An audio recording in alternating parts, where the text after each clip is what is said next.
ആദ്യമായിട്ട് തന്നെ അമ്മ മാതാവിനും ഈശോയ്ക്കും 1000 നന്ദി. എൻ്റെ പേര് നീതു ജോബി. ഞാൻ വൈക്കം തലയോലപ്പറമ്പിൽ നിന്ന് വരുന്നു. 2022 നവംബർ 30 ഞാൻ ആദ്യമായിട്ട് ഈ കൃപാസനത്തിൽ വരുന്നത്. ഞാൻ ഇടയായ സാഹചര്യം, ഞാൻ സൗദിയിൽ വർക്ക് ചെയ്യുകയായിരുന്നു. അവിടെ നിന്ന് ഞാൻ നാട്ടിലോട്ട് പോരാനായിട്ട് തീരുമാനിച്ചു, ജർമ്മനിക്ക് പോകാൻ വേണ്ടിയിട്ട്. അങ്ങനെ ഞാൻ എൻ്റെ ജോലി ഉപേക്ഷിച്ച് നാട്ടിൽ വന്നു. ജർമ്മൻ പഠനം തുടങ്ങി.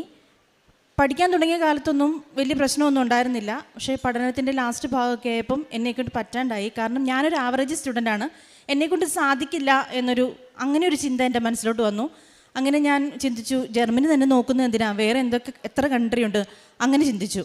അങ്ങനെ ഞാൻ പിന്നെ യു കെക്ക് വെച്ചു. പൈസയൊക്കെ അടച്ചു. ഞാൻ കാത്തിരുന്നു, പക്ഷെ ഒന്നും നടന്നില്ല.